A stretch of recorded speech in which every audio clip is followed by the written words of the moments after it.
ઘણા બધા પ્રકાર પ્રેમના હોઈ શકે સાહેબ. વાત્સલ્ય હોઈ શકે, કરુણા હોઈ શકે, એકબીજા સાથેનું અપનાપન છે હોઈ શકે, અને પ્રેમથી પીરસો સાહેબ.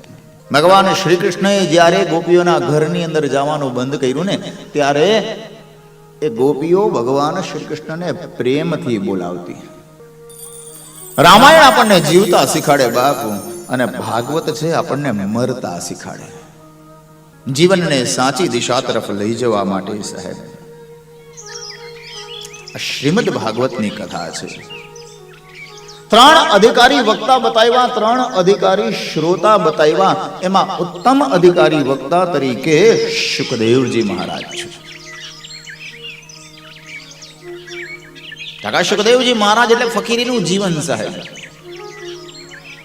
જ્ઞાની હોવા છતાં પણ સાહેબ એ નાનકડા બાળકની જેમ વિચરણ કરતા હતા, ફરતા હતા. અને ઉત્તમ અધિકારી શ્રોતા તરીકે રાજન પરીક્ષિત છે. કારણ કે એને ખબર પડી ગઈ કે હવે મને મારા આયુષ્યના 7 દિવસ છે, ત્યારે એને મોહ માયા ને મમતા છોડી દીધી. અંત સમયની અંદર આપણો જીવ નથી જાતો, એનું કારણ એ જ છે કે આપણે મોહ માયા ને મમતાના બંધનની અંદર ફસાયેલા છીએ.